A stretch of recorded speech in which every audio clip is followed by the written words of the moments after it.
பட்டியலத்தை சாராத முத்திரைவைப்பை சார்ந்திருக்கிற கனகராஜ் என்ற இளைஞரை 2 பேரும் காதலித்து அந்த காதல் சாதி என்ற ஒரே காரணத்திற்காக அந்த பட்டியலத்தை சார்ந்திருக்கக்கூடிய கனகராஜனுடைய அண்ணன் வினோத் என்பவரும் அவரோடு சேர்ந்து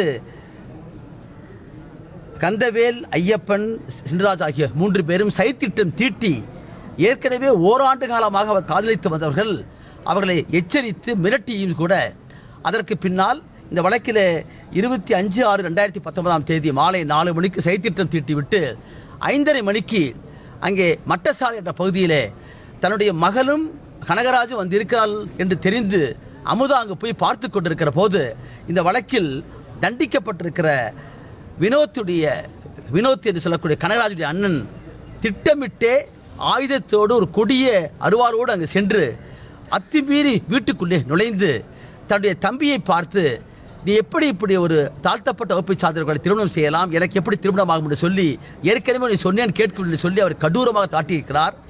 அந்த தாக்குதலோடு அதை தடுக்க வந்திருக்கக்கூடிய வசுப்பிரியாவையும் இளவர் என்று தெரிந்தும் அவருடைய சாதியை சொல்லி திட்டி அவரையும் வெட்டியிருக்கிறார்.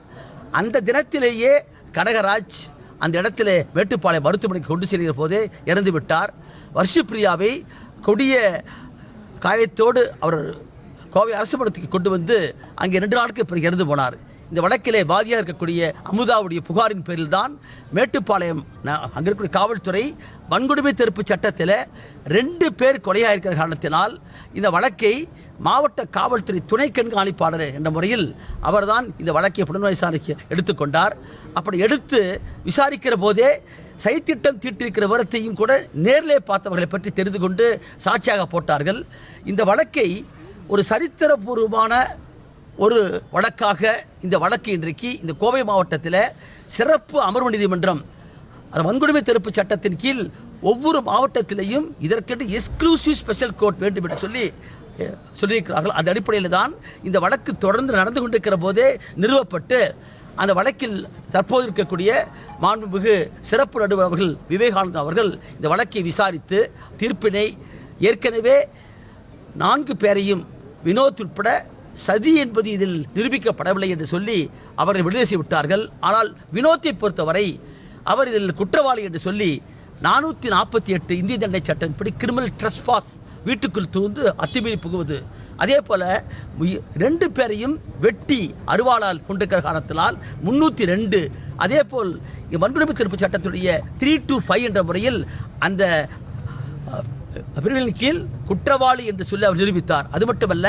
இந்த வழக்கு மிக முக்கியமான வன்கொடுமை தடுப்பு சட்டத்தில் இருக்கிற காரணத்தினால் அவர் கொலை குற்றவாளி வன்கொடுமை சட்டத்தின் கீழ் தண்டிக்கப்பட்ட காரணத்தினால் உயர்ந்தபட்ச தண்டனை அதற்கு உண்டான காரணத்தினால் 23ஆம் தேதி குற்றவாளி என்று மட்டும் அந்த தண்டனை தீர்ப்பளித்துவிட்டு தண்டனையை பற்றி சொல்வதற்காகத்தான் இன்றைக்கு போட்டிருந்தார்கள்.